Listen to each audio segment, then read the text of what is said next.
Some people call the last decade of American inbound tourism the lost decade. Numbers of international travellers, America's share of it, have come from 17% to 12%. Helan Marano has been looking at those numbers. You see a little bit of a turnaround in the last few years, Helen. Yes, we've been gaining some ground since 2009, really.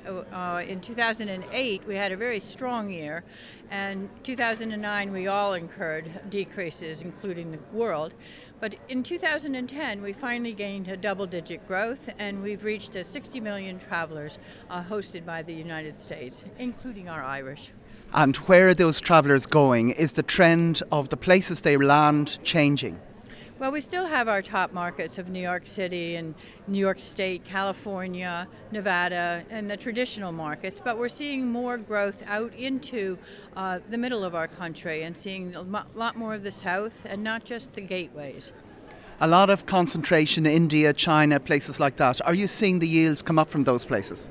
We're definitely seeing the yields, but the growth rates are strong because they're coming from a smaller base. So when you have your traditional markets from the European front, for instance, that you need to continue to garner, as well as Canada and Mexico, are outpacing in the volume of travelers, not just in the growth rates.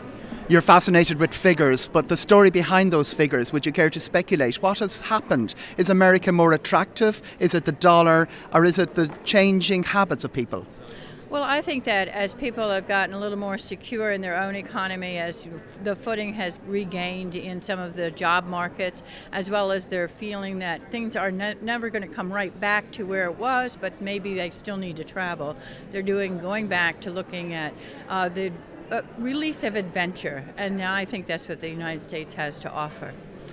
Ireland down substantially, but it's still off a very, very high base. We've got a very, very high input per level of population.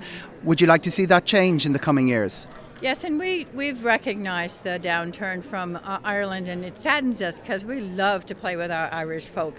So at this point, we do see a forecast forward of meager growth, but we're hoping and anticipating that some of the new efforts of the Corporation for Travel Promotion will give the opportunity for this market to kind of see we're interested in you as well. Please come back as you gain your footing. Thank you very much, Helan Marano.